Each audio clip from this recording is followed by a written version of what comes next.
bem, irmãos, nós estamos numa série de mensagens aqui no mês de outubro sobre os pilares da fé cristã.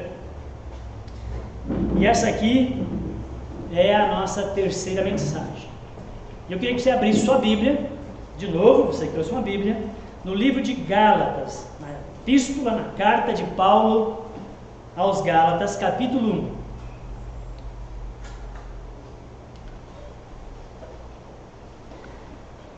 Gálatas, capítulo 1, nós vamos ler do 1 ao 9. O tema da reflexão de hoje é somente a graça. Somente a graça. Gálatas, capítulo 1, do 1 ao 9. Vamos ler? Então é o seguinte, vamos lá.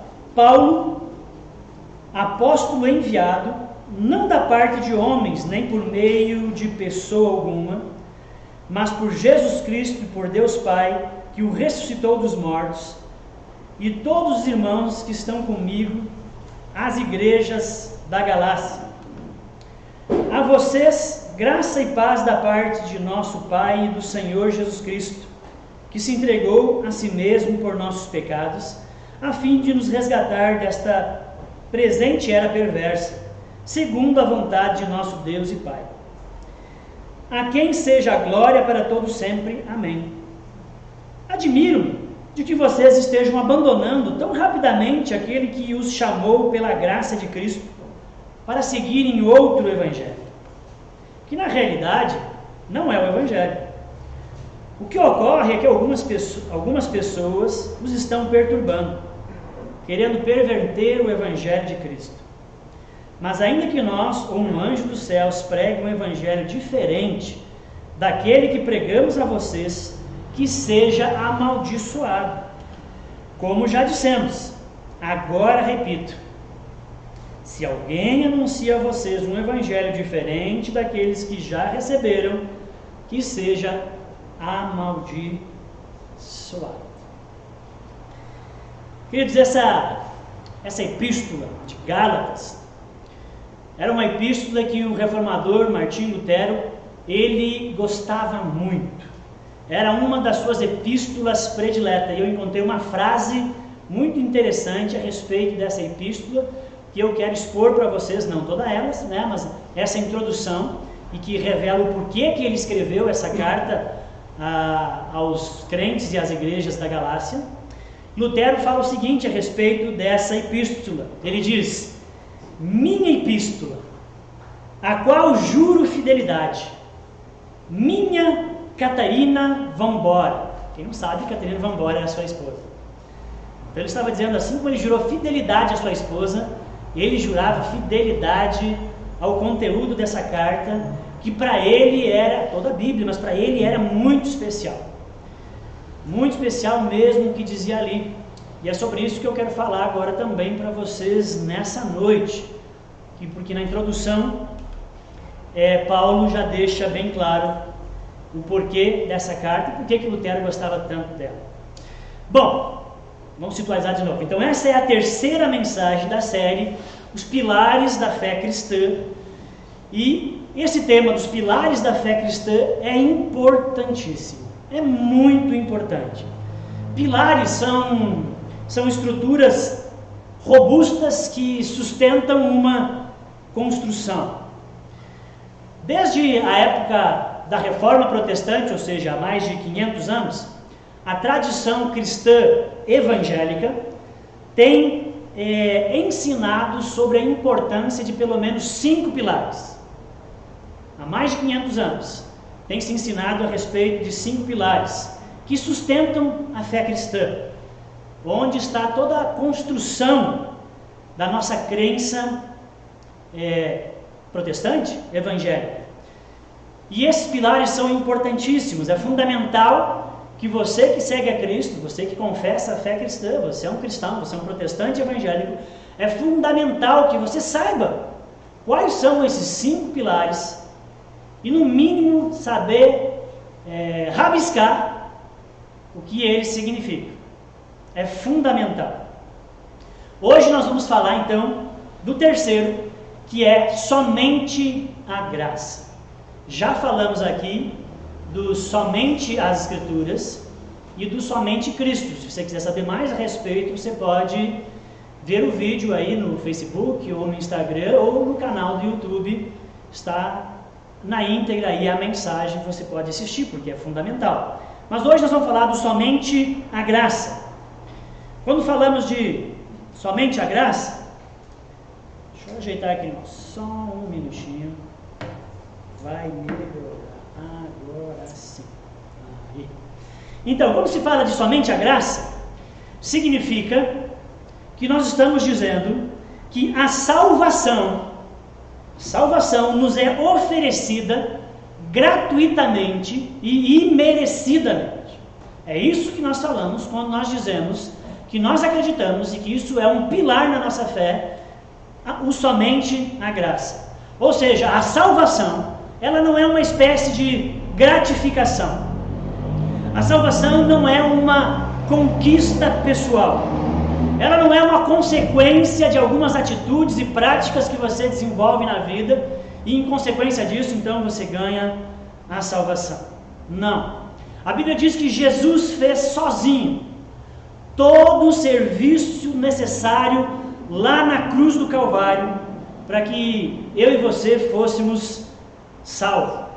E a verdade é que nós não contribuímos em nada naquilo que Jesus fez.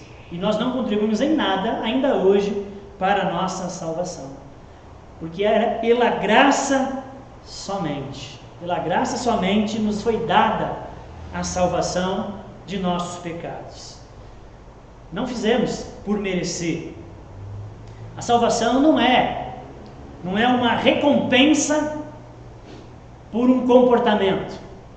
A salvação não é uma recompensa por uma vida piedosa que você possa ter ou querer ter, dedicada à obra de Deus, à sua igreja, ao seu reino.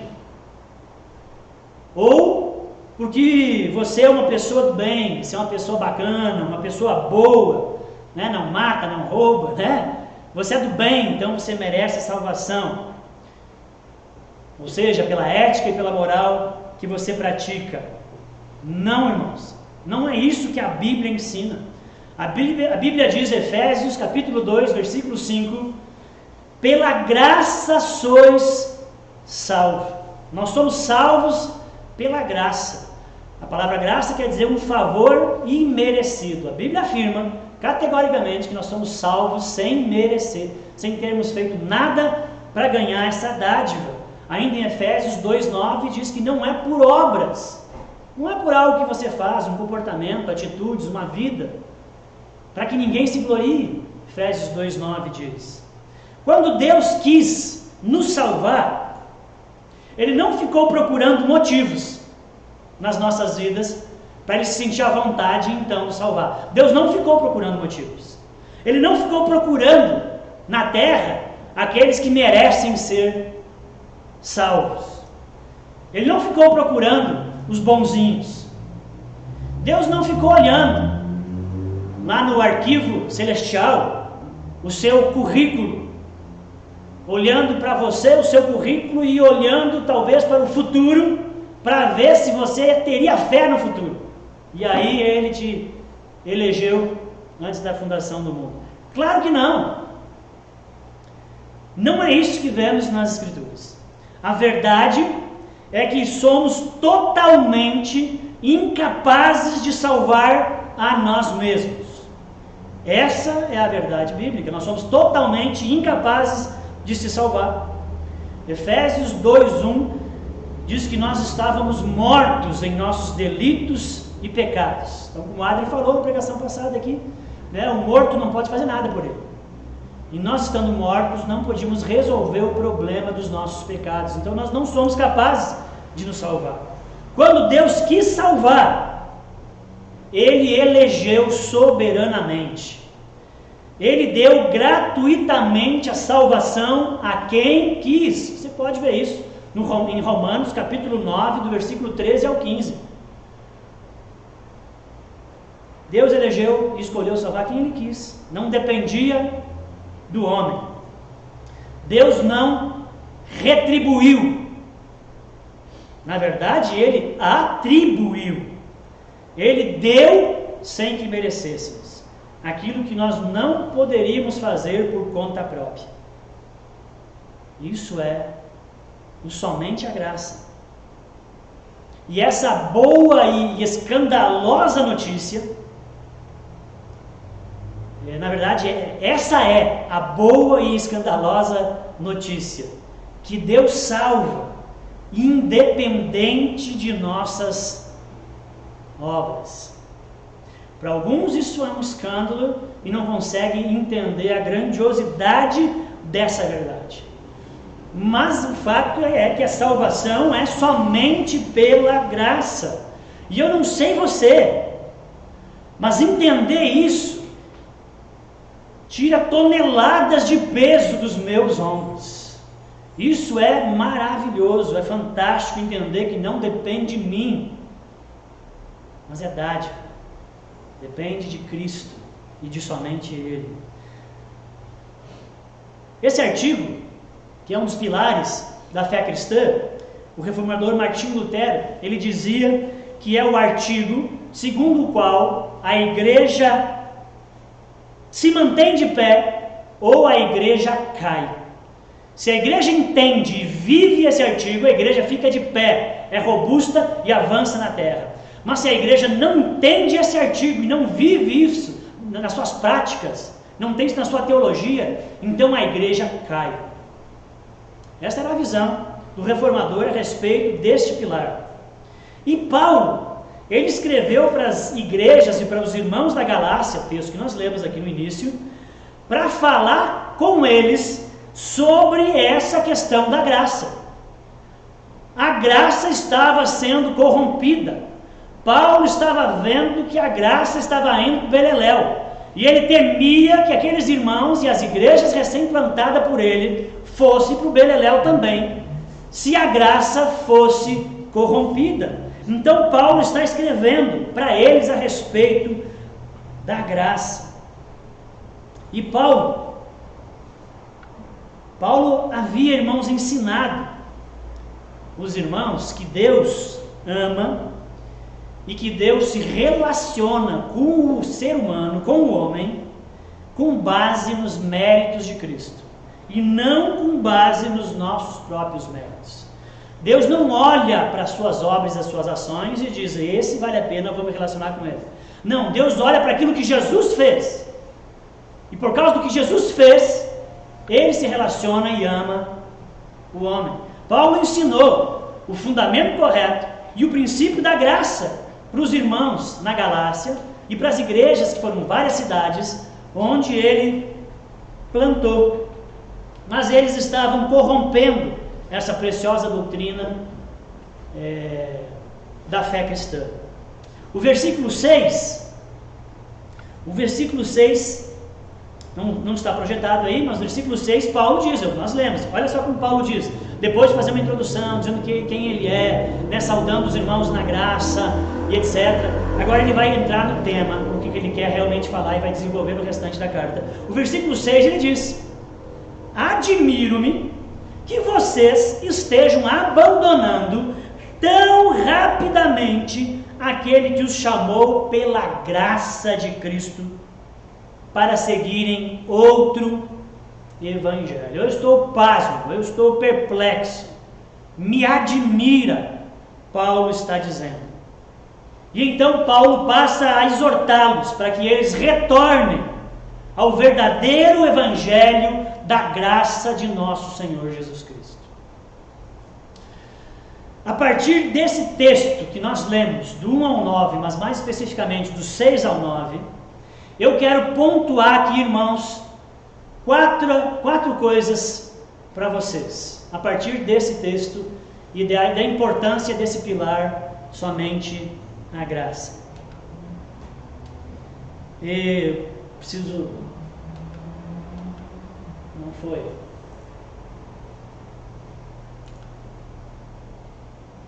Um pouquinho.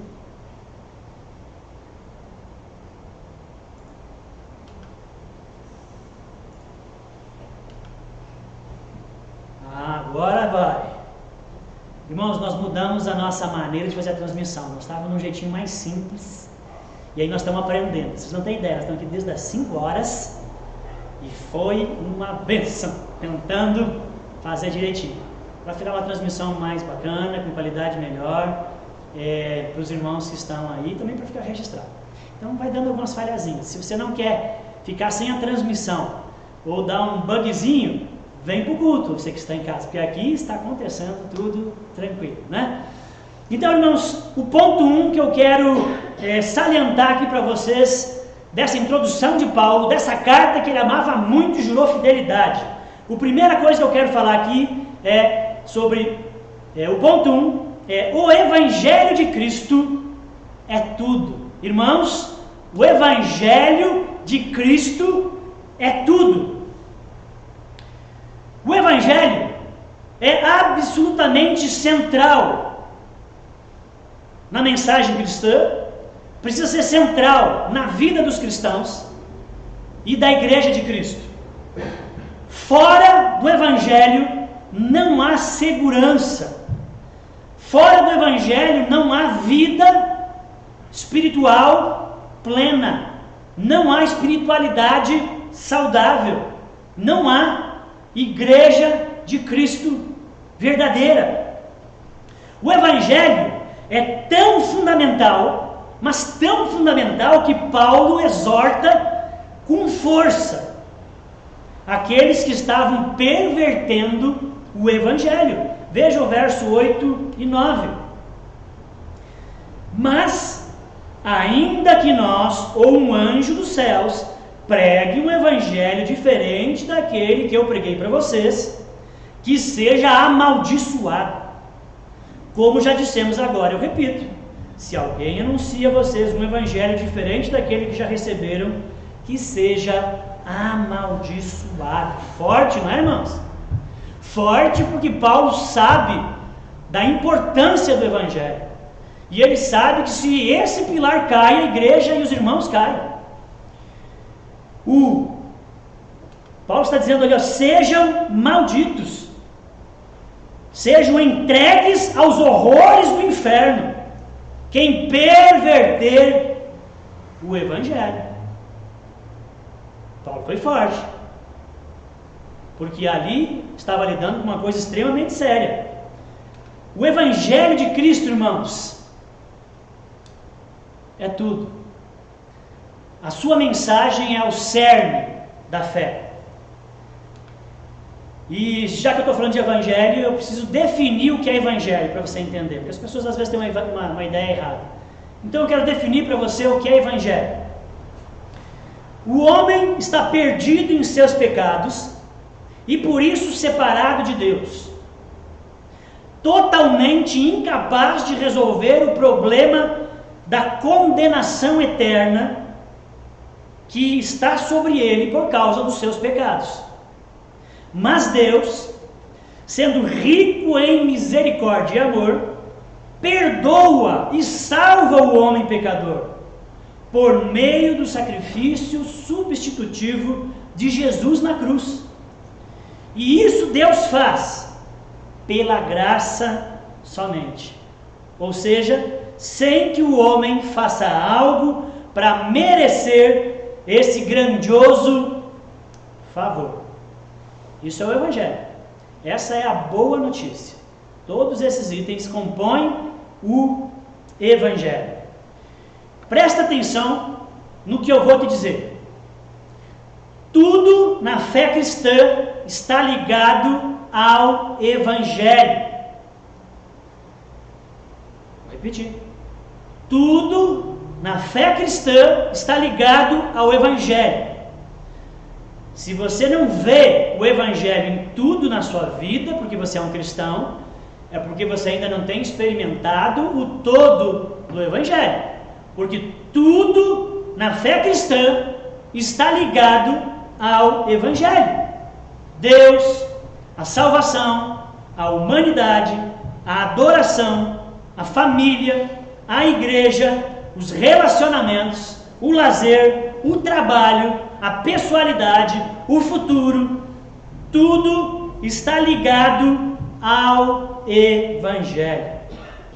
E por isso depravar, desvirtuar ou perverter o Evangelho é corromper tudo.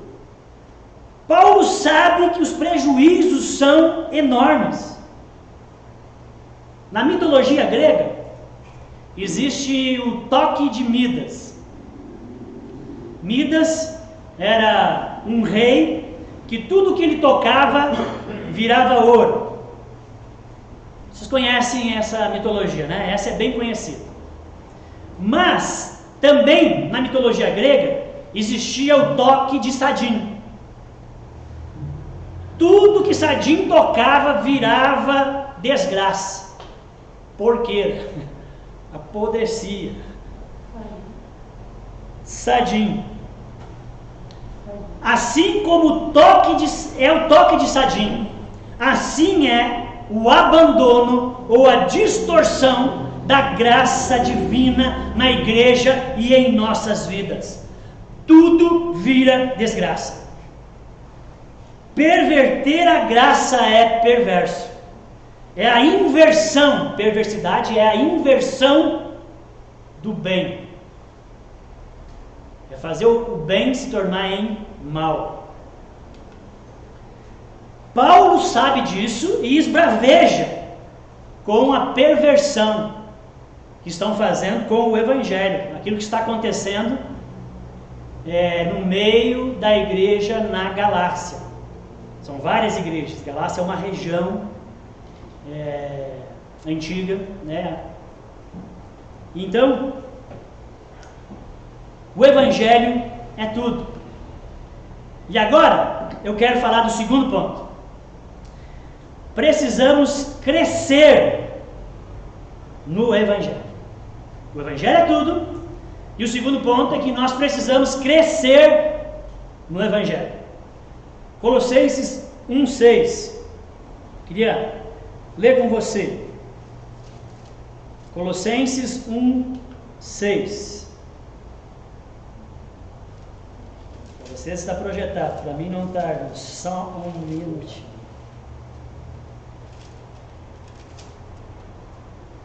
Colossenses 1,6. Eu vou ter que ler ali, porque eu acho que está numa tradução diferente. Por todo mundo, este evangelho vai frutificando e crescendo, como também ocorre entre vocês, desde o dia em que o ouviram e entenderam a graça de Deus em toda a sua verdade.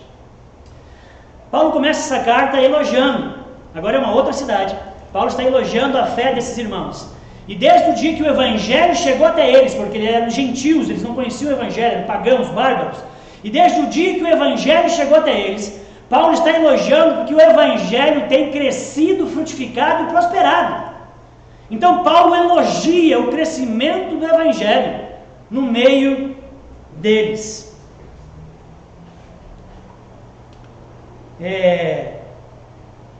Que está frutificando. Desde o dia que chegou lá, então, o Evangelho. O Evangelho é uma expressão que os cristãos, os irmãos que me conhecem sabem que eu gosto muito e eu uso bastante, mas é uma expressão que os cristãos usam muito, mas na maioria das vezes usam sem entender o significado e as suas implicações. Falamos do Evangelho, citamos frases sobre o Evangelho, versículos sobre o Evangelho, mas raramente aplicamos o Evangelho às realidades das nossas vidas. Isso significa que falta-nos a realidade do Evangelho. Isso é um erro, irmãos, porque é exatamente o oposto que Deus deseja para nós e para a sua igreja, que haja muita realidade do Evangelho. Afinal, Paulo vai dizer em Romanos 1,16 que o Evangelho é o poder de Deus. O Evangelho é poder de Deus, precisa ser real. O Evangelho não é apenas a porta de entrada para a salvação, que nós chamamos de justificação, como alguns erroneamente acham que é só isso. O Evangelho é só a porta de entrada. Você fala para as pessoas entregarem suas vidas para Jesus. Mas o Evangelho também é o meio de nossa transformação. que nós chamamos de santificação.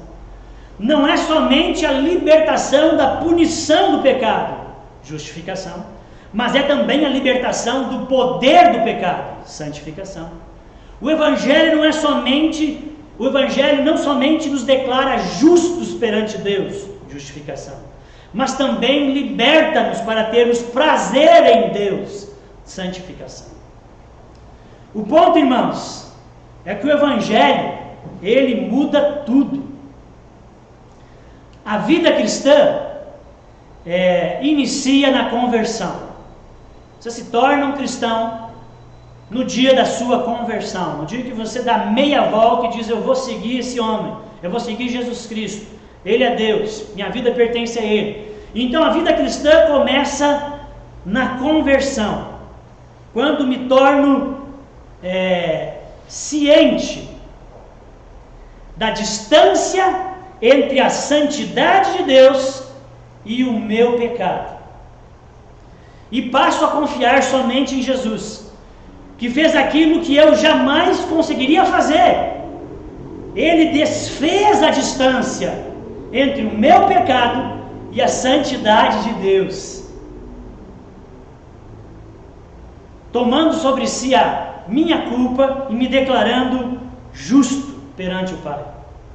O ponto é que, no momento de minha conversão, isso pode ter sido recente para alguns de vocês aqui, e nos meses que se seguem, ou às vezes até nos primeiros anos após a sua conversão, o ponto é que a minha visão a respeito da santidade de Deus e a respeito do meu pecado é uma visão muito limitada, é uma visão um tanto pequena, porque faz pouco que eu me converti, ou meses, ou poucos anos. Crescer na vida cristã, e lembra que crescer na vida cristã não é como o nosso crescimento físico, que a gente vai crescer. Crescimento na vida cristã é necessário atitude, práticas e algumas coisas necessárias. Mas o crescer na vida cristã é crescer na percepção da santidade de Deus e crescer na percepção de minha carnalidade ou pecaminosidade. Quanto mais eu entendo quem Deus é e a sua santidade, e ao mesmo tempo eu entendo a minha pecaminosidade e carnalidade, quanto mais eu avanço nessas verdades, eu estou crescendo na vida cristã.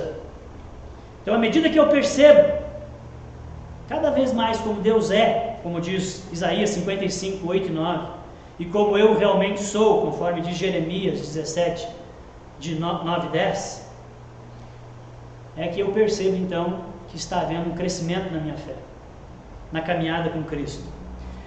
Por que eu preciso crescer no Evangelho? Que é esse segundo ponto. Porque à medida que minha compreensão do meu pecado e da santidade de Deus cresce, outras coisas também crescem, diretamente proporcional. Se crescer a santidade de Deus e o entendimento da minha pecaminosidade, outras coisas nessa mesma proporção vão também crescer na minha vida. Por exemplo, a minha gratidão por Deus. A gratidão por Deus, ela não é estática. Ela cresce à medida de que você se vislumbra e entende quem Deus é. Quanto mais cresce o conhecimento de Deus, mais grato você fica a Ele. Quanto mais você entende e percebe o seu pecado, maior a gratidão a Deus. Meu Deus, o que Deus está pensando comigo? Como é que Ele veio se importar comigo? Como é que Ele pôde me perdoar gratuitamente? A sua gratidão aumenta. Também aumenta cada vez mais o seu amor por Jesus, que tornou tudo isso real e possível. Diretamente proporcional à percepção da santidade, à percepção da pecaminosidade, cresce a gratidão e cresce o amor por Jesus. E a cruz, irmãos, o entendimento da cruz, a cruz vai se tornando cada vez maior e mais central em minha vida, junto com o crescimento da percepção da santidade de Deus e a percepção da minha pecaminosidade. Quando o Evangelho cresce, tudo isso acontece. Outras coisas acontecem juntos. E o terceiro ponto, então, que eu quero frisar aqui é que temos a triste tendência de diminuir o Evangelho. O Evangelho é tudo, é central, é importantíssimo. Nós precisamos crescer no Evangelho, porque um monte de coisa boa e fantástica na relação com Deus cresce junto. Mas a triste tendência é de nós diminuirmos o Evangelho. Infelizmente, ao invés de crescermos como deveríamos e como Deus quer, por causa do pecado que ainda habita em nós, por causa da carne que luta contra o Espírito e muitas vezes prevalece, nós temos diminuído o Evangelho. E à medida que nós diminuímos o Evangelho, nós também encolhemos a cruz. O entendimento da cruz, a centralidade da cruz, a centralidade da sua mensagem, o que ela significa, a realidade disso nas outras realidades, no total da realidade da vida, tudo encolhe por você diminuir o Evangelho. Isso acontece, a diminuição do Evangelho, o encolhimento da cruz acontece quando eu diminuo a santidade de Deus. Não é que eu torno Deus menos santo, Deus continua sendo o que Ele é. Mas é quando eu passo a pensar a respeito de Deus, ou ver Deus como alguém inferior do que aquilo que as Escrituras dizem que Ele é. Deus diz que a Bíblia diz que Ele é extremamente santo.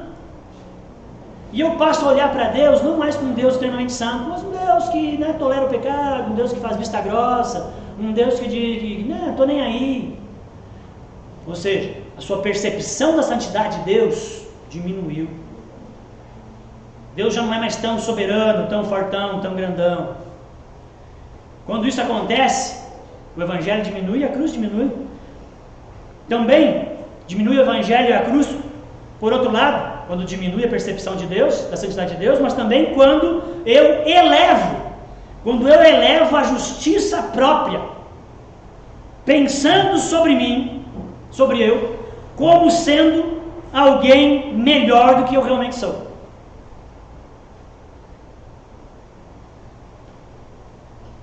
Quando eu cresço na santidade de Deus e cresço no entendimento do meu pecado, meu amor por Jesus cresce, a gratidão cresce, a cruz cresce.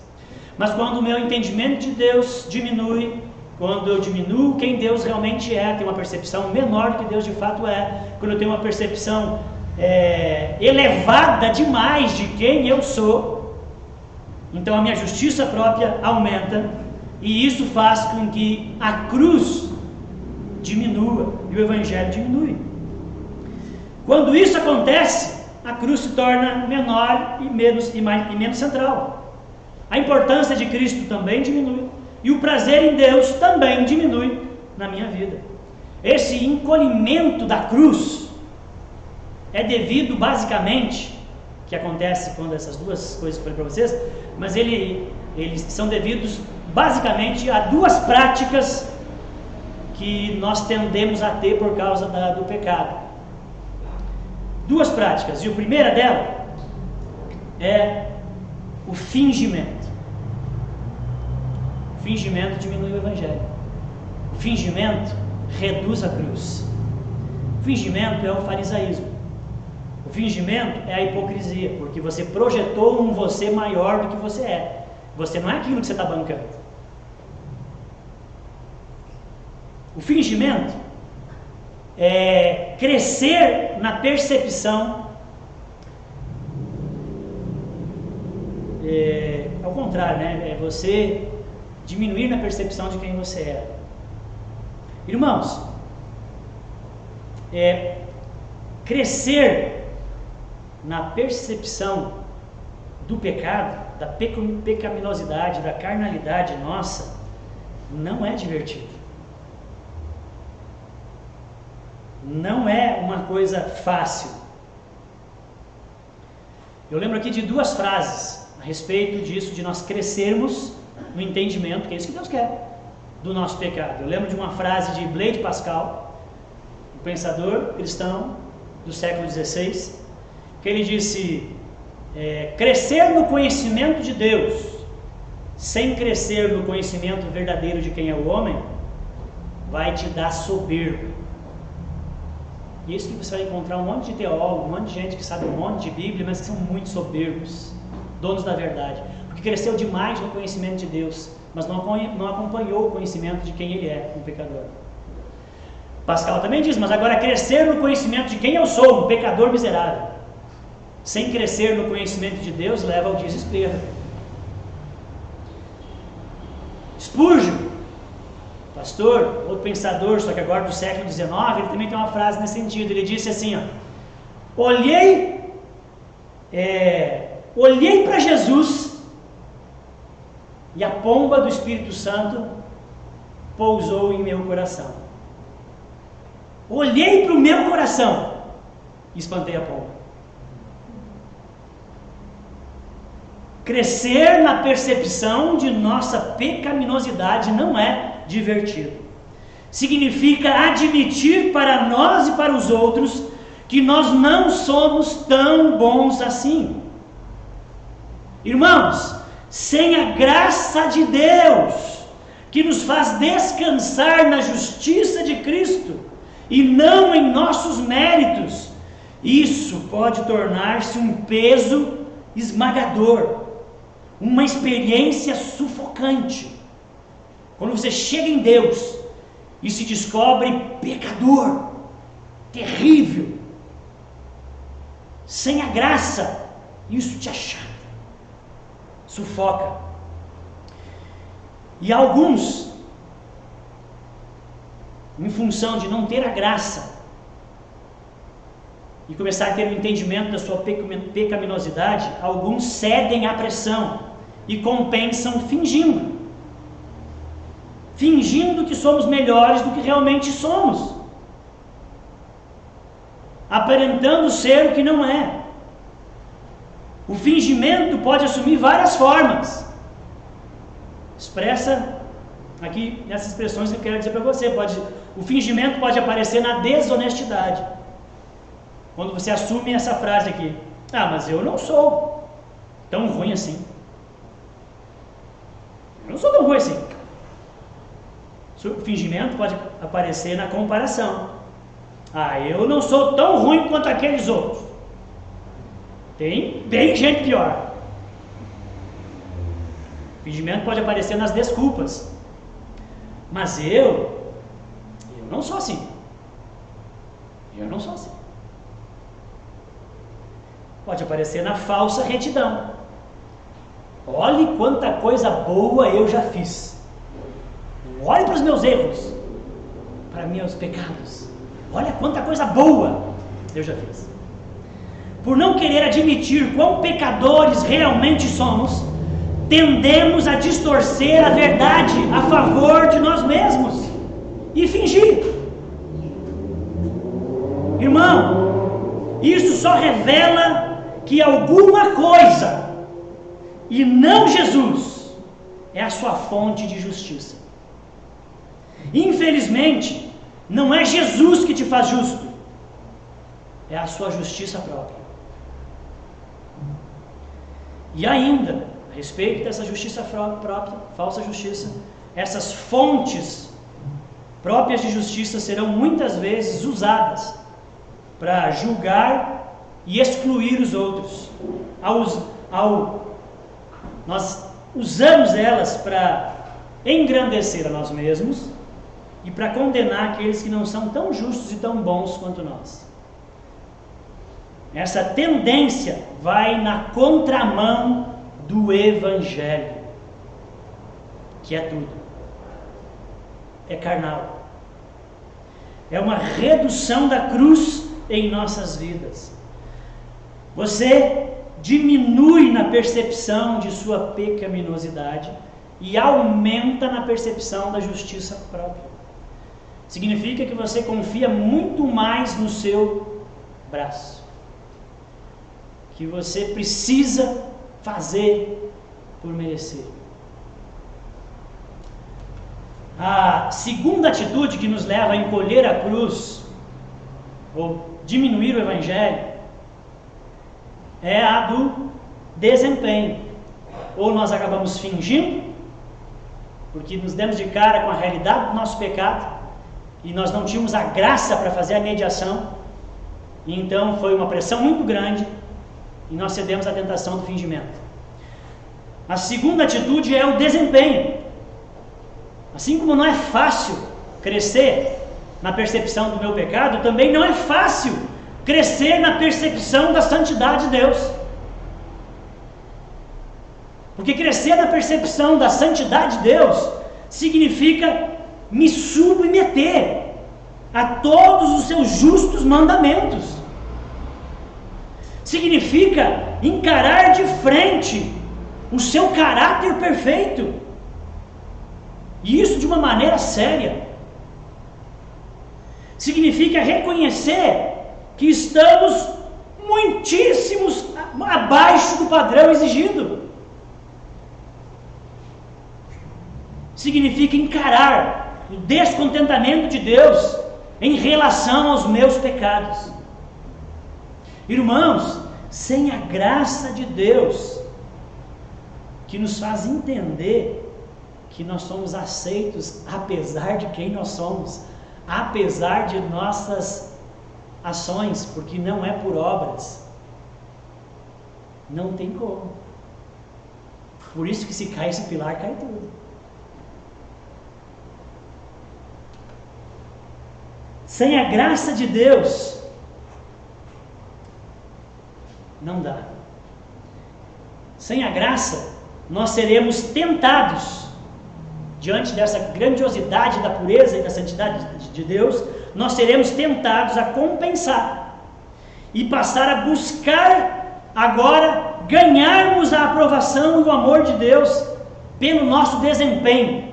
Deus nos propõe e nos diz que é de graça, tudo é dado de graça, mas diante da santidade de Deus que eu agora estou conhecendo, não tendo a mediação da graça, eu sou tentado a viver pelo desempenho. Eu sou tentado a merecer a aceitação de Deus. Irmãos, pare e responda a essa pergunta que está aí projetada. Olha aqui, pense nela. Preciso que você pondere. Enquanto Deus pensa em você, Deus está pensando em você nesse momento. Enquanto Deus pensa em você, toda a sua vida, como fica a expressão do rosto dele para você? Tendo toda a sua vida, seus pensamentos descortinados diante dele. Como fica a expressão do rosto dele? O que veio à sua mente? Um rosto irado. Deus olhou para a minha vida e fechou a cara. Um rosto decepcionado. Depois de tudo que eu fiz. Um rosto indiferente. Tem jeito. Qual foi o rosto aí que você imaginou? Se você imaginou Deus de qualquer outro jeito, presta atenção. Se você imaginou Deus de qualquer outro jeito, que não seja um rosto satisfeito com a sua vida, mesmo tendo tudo descortinado diante dele, se você não imaginou um rosto de Deus satisfeito pelo que Jesus fez por você, é porque você tem uma mentalidade de desempenho. A verdade do Evangelho é que em Cristo, Deus está profundamente satisfeito com a sua vida. Mas pastor, e as minhas mentiras, e o meu ódio, e a minha raiva, e os palavrões, e as coisas erradas que eu faço, e eu não estou nas reuniões de oração, e eu falho o culto. satisfação de Deus não está nos seus méritos, a satisfação de Deus está nos méritos de Cristo. E você, que nasceu de novo, que pertence a Jesus, você está em Cristo. Amém? E a verdade do Evangelho é que em Cristo Deus está profundamente satisfeito o tempo todo com você. Nós imaginamos que se fôssemos cristãos melhores, então nós seríamos mais aceitos por Deus. Se eu fosse uma versão tal, fulano que eu gosto tanto, ele é tão crente, eu queria ser como ele, porque se eu fosse como ele, Deus ia me amar mais, eu ia me sentir mais aceito, eu teria mais do amor de Deus. Irmãos, esse tipo de pensamento é reduzir a cruz, é reduzir o Evangelho. Viver assim exaure as nossas forças e a alegria e o prazer em Deus de qualquer cristão.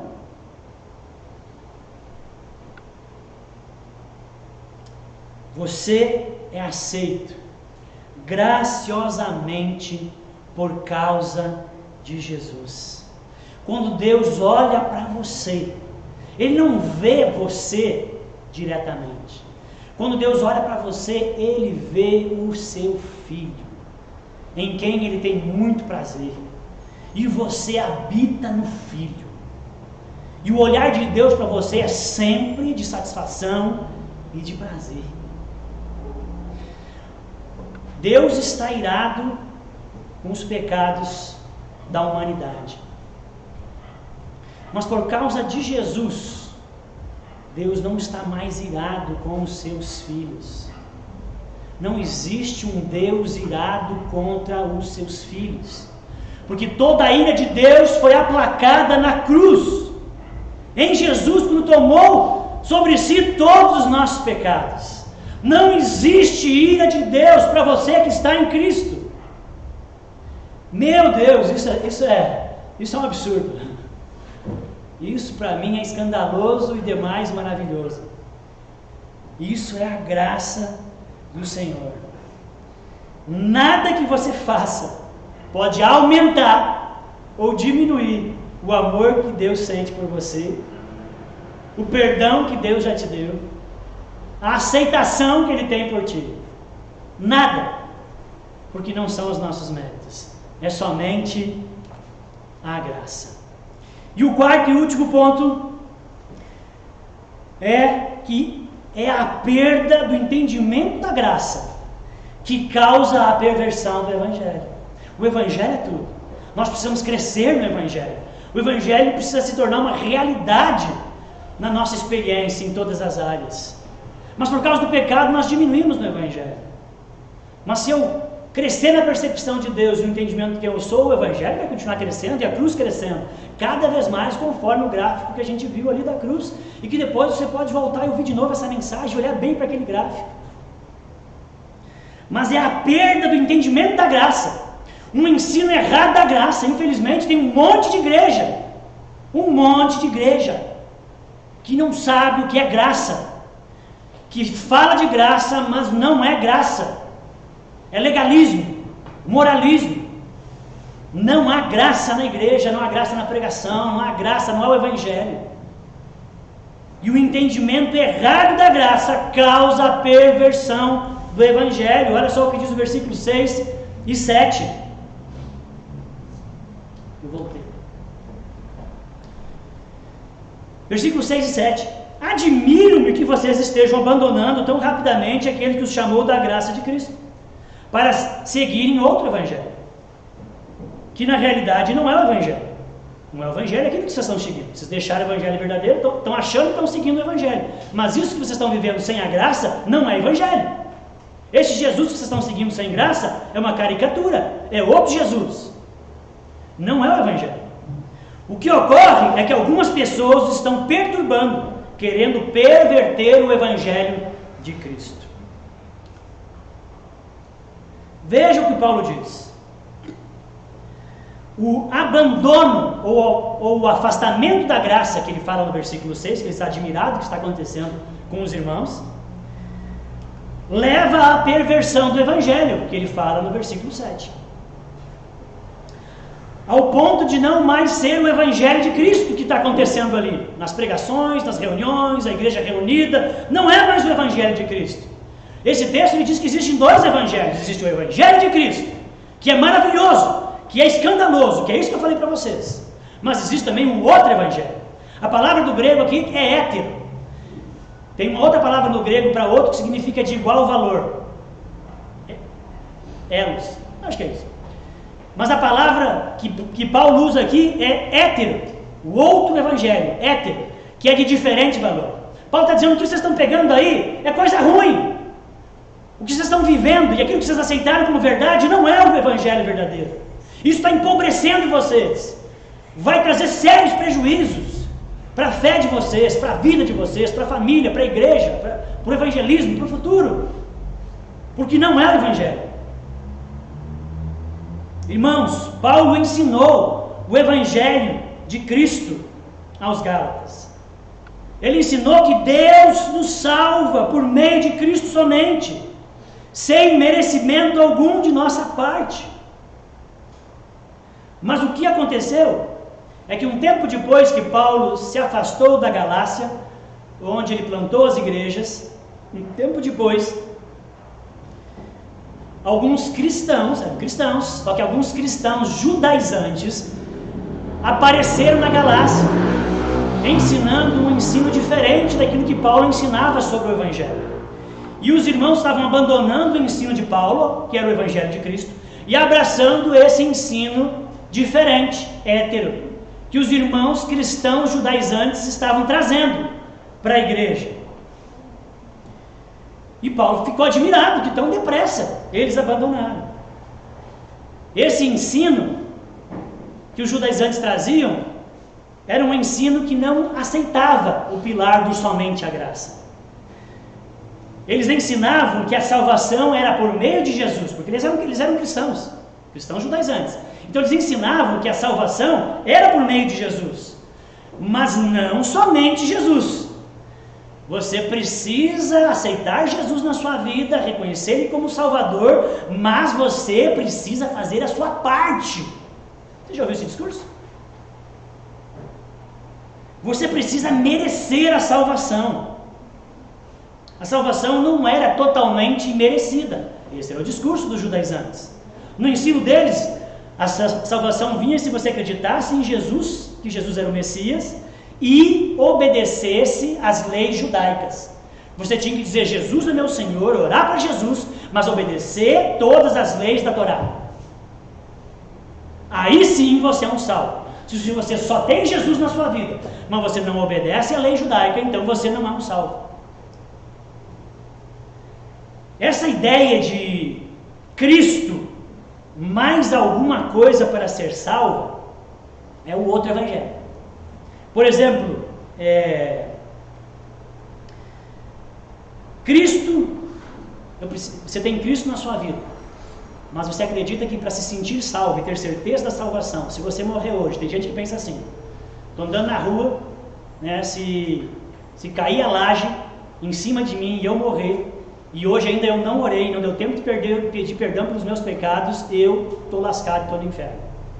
Isso significa que você tem Cristo, mas para ser salvo você precisa de Cristo e mais alguma coisa.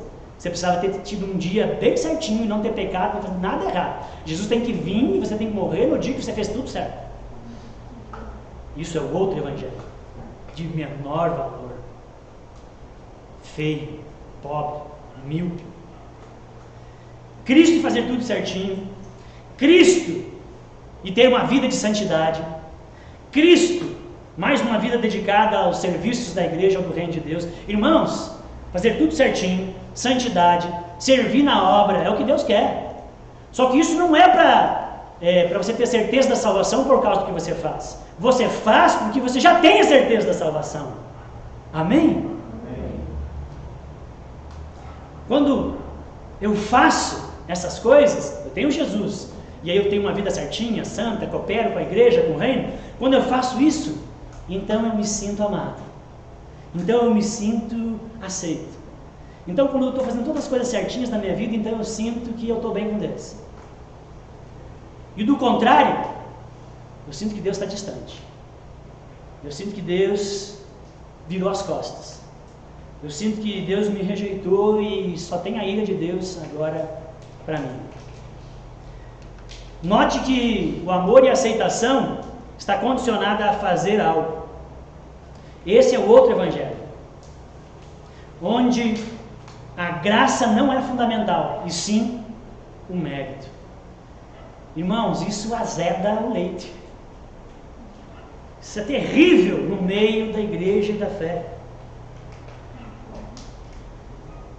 A meritocracia corrói o evangelho e leva à religiosidade. A salvação, o amor e a aceitação de Deus é somente pela graça, não é pelo que fazemos. Ela é imerecida. Essa é a notícia da cruz. A graça nos liberta do jugo da lei. Lembre, não temos nada para oferecer a um Deus que tem tudo. Deus tem tudo. O que você vai oferecer para Ele em troca de você ganhar salvação? Você não tem nada para oferecer para um Deus que tem tudo. Amém? Por isso que a salvação é somente pela graça. Nada temos. Mas pastor, o que fazemos então? O que temos que fazer? Apenas nos achegar a Deus de mãos vazias, porque não temos nada para dar. Ele tem tudo. Apenas nos chegamos a Ele com mãos vazias, em arrependimento e fé, sabendo quem Ele é, mas também sabendo quem eu sou. Porque nada temos para dar a Deus. E então receber a dádiva da salvação, o amor do Pai, a comunhão do Espírito, a graça do Senhor Jesus em nossas vidas. E esse amor imerecido, essa dádiva que nós não entendemos, que transcende a mente humana, ela nos transforma de maneira tal que eu passo a ter ética, moral, serviço, vida digna, uma maneira que glorifique a Jesus, que fez por mim o que eu não poderia fazer, que diminuiu a distância da santidade de Deus e o meu pecado. E agora eu cresço em saber quem Deus é, e também cresço em saber quem eu sou, e assim a gratidão, o prazer em Deus, tudo aumenta, a cruz aumenta, o Evangelho se torna real na minha vida. É isso, irmãos, eu queria orar com você. Esse pilar, o entendimento da graça, é importantíssimo. Amém? Deus está absolutamente satisfeito com a sua vida em Cristo. Amém? Não quer dizer que você não tenha que crescer, não quer dizer que você tenha que se santificar, buscar ser uma pessoa melhor, fazer as coisas corretas. Só que você não vai mais fazer essas coisas para tentar ganhar a salvação. Você faz essas coisas porque você já tem ela. Amém? Somente a graça é um pilar extremamente importante. Vamos orar? Pai de amor, muito obrigado por essa graça imerecida. Senhor Jesus, obrigado por ter vindo à terra até nós. E o Senhor não olhou para quem nós éramos. O Senhor não olhou para os nossos pecados, no sentido de tomar a decisão. Obrigado, Senhor, porque o Senhor nos incluiu na família de Deus, nos adotou e nos aceitou gratuitamente e imerecidamente. Obrigado porque o Senhor não olhou para as nossas obras, porque se fosse olhar não tinha nada que prestasse. Por mais tentativas de fazer coisas boas e certas, todas elas teriam a mancha do pecado e não seriam aceitas. Deus, obrigado porque o Senhor fez por nós, enviando seu Filho, Cristo morrendo na cruz por nós. Aquilo que nós não podíamos fazer, e nos deu a salvação. Obrigado, Senhor, por esse amor escandaloso, por esse amor tão grande. Obrigado, Senhor, porque estamos em Cristo. nova criatura somos, as coisas velhas ficaram para trás, o Senhor tem feito novo. Obrigado, Senhor, porque no Evangelho e na graça do Senhor, Deus, nós somos justificados, mas também santificados. Eu oro, Deus, para que os meus irmãos cresçam na compreensão do Evangelho. Eu oro, Deus, para que os meus irmãos cresçam no entendimento de quem Deus é, da sua santidade e grandiosidade, ao mesmo tempo que cresçam na percepção do seu pecado, para que não tenham uma visão legalista e religiosa e distorcida de quem somos, mas uma visão correta de quem somos, pecadores, miseráveis, carentes da glória de Deus, do auxílio divino, da ação santificadora do Espírito. Não há nada em nós, mas há tudo em Cristo. Obrigado, Senhor, porque em Cristo nós somos adotados e aceitos. E aonde nós estamos, até que o Senhor venha, nada vai mudar isso. Nada pode tirar das tuas mãos as nossas vidas. Muito obrigado. Somente pela graça do Senhor. Amém. Amém, irmãos. Glória a Deus.